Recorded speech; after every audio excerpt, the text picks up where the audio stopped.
Hello everyone, I hope आप सभी ठीक होंगे, स्वस्थ होंगे। तो आप सभी का बहुत बहुत स्वागत है मेरे यूट्यूब चैनल पे। और जिन लोगों ने भी सब्सक्राइब नहीं किया, जो लोग नए हैं तो चैनल को ज़रूर सब्सक्राइब कर ले। और आप लोग को पता ही है, जैसे कि हम अभी 4.0 के लिए एक सीरीज़ चला रहे हैं, रिवीजन सीरीज़, जिसमें हम अभी करेंट अफेयर भी स्टार्ट कर दिया है, मॉडर्न हिस्ट्री ख़त्म कर लिया है हमने, और अभी हम पॉलिटी कर रहे हैं। तो उसके हम कुछ टिप्स एंड ट्रिक्स के बारे में बात करेंगे। तो सबसे पहले तो करंट अफ़ेयर के बारे में बात करेंगे। जैसा कि मैं हमेशा कहती हूँ कि जब भी आप करंट अफ़ेयर पढ़िए, तो उसके जो भी इम्पॉर्टेंट टॉपिक्स होते हैं ना, उसके बारे में ज़रूर लिख लें। जैसे कि राम मंदिर के बारे में हो गया, तो आप राम मंदिर जब भी उसका उद्घाटन हुआ था, उसको स्ट्रक्चर बनाने वाले कौन थे, उसके मूर्तिकार कौन थे, ये सारे चंद्रयान के बारे में है, उसके सारे डिटेल लिख लीजिए। कैग के हेड कौन है, डीआरडीओ के हेड कौन है, ये एससीओ की बैठक कहाँ होने वाली है, ये ब्रिक्स की बैठक है, उसमें कौन कौन से देश शामिल है। ये सारे जो डिटेल्स होते हैं ना, वो सब एक साथ आप जब लिख लेते हैं और इसको जब रिवाइज़ करते हैं, तो इस तरीके से आप करेंट अफेयर की जो होती है तैयारी आप पूरी कर सकते हैं। और जैसा कि आप सभी जानते हैं, करेंट अफेयर मैं ऑफिसर अकेडमी से करती हूँ और मैंने कोई बैच नहीं लिया है। ये आपको मिल जाएंगे यूट्यूब पे ही। आप हर रोज़ करेंट अफेयर की सीरीज़ लेते हैं, वहाँ पे से आप वो इनफ, तो आप वहाँ से ले सकते हो और नोट्स भी बना सकते हो। तो मैं ये बिल्कुल नहीं बोलूँगी कि आप करंट अफेयर को रट्टू की तरह रट लो, बस उसका सीरीज़ देखते जाओ, क्लास करते जाओ हर रोज़। वहाँ पे सर भी रटवाते हैं, या फिर थोड़ा बहुत रटना पड़ता है उसको। लेकिन मुझे ऐसा लगता है कि करंट अफेयर भी लर्न करने की चीज़ है।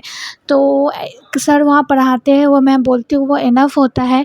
लेकिन एक उत्तराखर्ष करके एक करंट अफेयर का क्लास है, वो भी काफ़ी अच्छा है, यूट्यूब पे ही आपको मिल जाएगा। तो आप वो भी देख सकते हो, वो भी काफ़ी अच्छा करंट अफेयर, वहाँ भी आपको मटेरियल मिल जाएंगे। तो ये तो बात करंट अफेयर की हो गई। बाकी हम पॉलिटी की बात करते हैं। तो आज मैं पॉलिटी के लिए कुछ आर्टिकल्स लाई हूँ, जो इम्पॉर्टेंट आर्टिकल। मेरी वीडियो पॉज करके ये इम्पॉर्टेंट आर्टिकल आप लिख सकते हो। ये मैंने जहाँ से लिखा है, मैं उसका लिंक डिस्क्रिप्शन में दे दूँगी। बाकी अगर आपकी सुविधा हो तो आप मेरी वीडियो पॉज़ करके वो इम्पोर्टेंट आर्टिकल लिख लेना। ये हर एक एग्ज़ाम के लिए, बीपीएससी एग्ज़ाम हो या बीपीएससी टीचर एग्ज़ाम हो, हर एक एग्ज़ाम यहाँ से आर्टिकल पूछे ही जाते हैं। अगर ये सारे आर्टिकल आपको मुज़बानी याद हो जाए ना, तो आप पॉलिटी में क्वेश्चन लगाना बहुत ईज़ी हो सकता है। बहुत इम्पॉर्टेंट वाले आर्टिकल मैंने लिखे हुए हैं अपने कॉपी में, आप ज़रूर से लिखना और याद भी करना। आप कॉपी में ही लिख लोगे या फिर आप कहीं पे चिपका दोगे ना, आप अपने रूम में जहाँ स्टडी रूम है आपका, और उसको देखते रहोगे ना, ये बहुत बहुत इंपॉर्टेंट वाले मैं बता रही हूँ आर्टिकल मैंने याद किया है। और हमेशा आर्टिकल से क्वेश्चन आते हैं, जैसा कि आप सभी देखते हो प्रीवियस ईयर क्वेश्चन में अस्पृश्यता का आर्टिकल आया था पिछले बार। तो आप जैसा देखते हो आर्टिकल से क्वेश्चन हमेशा आता है, तो ये आप ज़रूर कर लेना ये काम। और आप हमेशा मेरे से बुक के बारे में पूछते रहते हो कि मैं कौन से बुक से पढ़ती हूँ, तो मैंने आपको बताया था कि पहले आपको कॉन्सेप्ट सीखने की ज़रूरत है, और कॉन्सेप्ट लर्निंग के लिए आपको एनसीईआरटी बुक पढ़ना ही पड़ेगा। पहले आपको अपना बेस बनाना पड़ेगा। अगर आपके पास टाइम नहीं है कि आप एनसीईआरटी की सारी बुक पढ़ सको, तो यूट्यूब पे कॉन्सेप्ट की बहुत सारी वीडियो है, सारे सर की कॉन्सेप्ट एक ही रहती है। और मैंने कहाँ से पढ़ी थी, मैंने सबसे अच्छा, सबसे ईजी मुझे खान सर के वीडियोज़ लगते हैं। जैसे कि आपको मॉडर्न हिस्ट्री का बेस बनाना है, तो आप modern history by Khan sir कर सकते हो। उनके बहुत सारे वीडियोस आपको मिल जाएंगे यूट्यूब पे, और वहाँ पे उनके इस कॉन्सेप्ट वाली, जैसे आप मॉडर्न हिस्ट्री का कॉन्सेप्ट बना लिए, उसके बाद जो मैंने सार संग्रह एनसीईआरटी का वन लाइनर की बुक जो बताई है, वहाँ से आप वन लाइनर की प्रैक्टिस कर सकते हो। और उसके बाद जो एक प्रैक्टिस की बुक्स है वो मैंने बताई थी घटना चक्र वाली, वहाँ से आप प्रीवियस ईयर की प्रैक्टिस करो।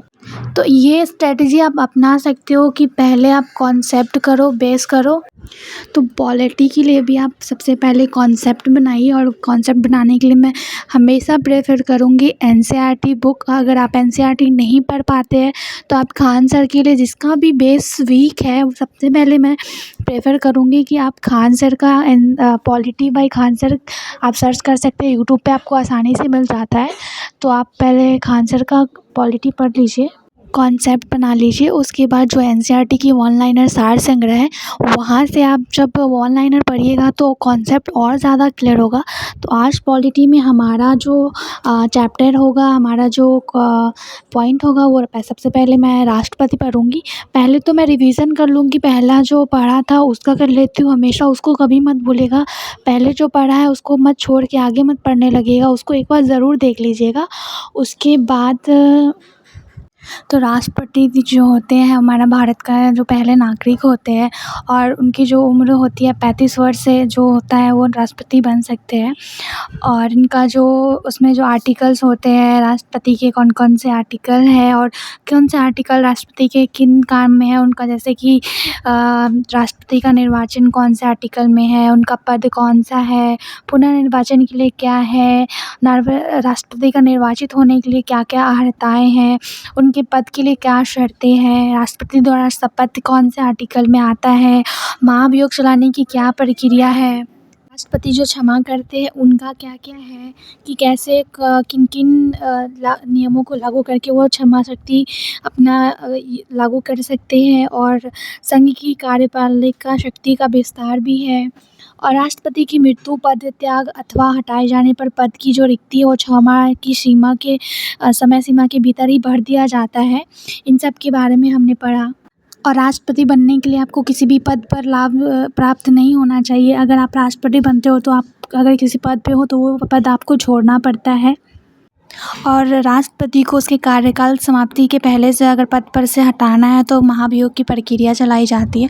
और आप मुझे बताओगे कि महाभियोग की जो प्रक्रिया है ये हमने किस देश से लिया है, कमेंट सेक्शन में ज़रूर बताइएगा। तो आपके लिए एक और क्वेश्चन है कि राष्ट्रपति लोकसभा को कब भंग कर सकते हैं। तो मैं जो भी क्वेश्चन पूछती हूँ ना, उन क्वेश्चन का आंसर ज़रूर कमेंट बॉक्स में बताइएगा, मुझे उन आंसर का इंतज़ार रहता है। और आप जब भी कोई भी आपको डाउट हो कमेंट सेक्शन में ज़रूर उन डाउट को पूछिएगा। तो यहाँ आज हमने राष्ट्रपति पढ़ा है और राष्ट्रपति से जुड़े कुछ फैक्ट्स पढ़े जो मैंने आपको बताया है। और राष्ट्रपति का वेतन पता है 5 लाख होता है, बहुत ज़्यादा है हमारे लिए तो।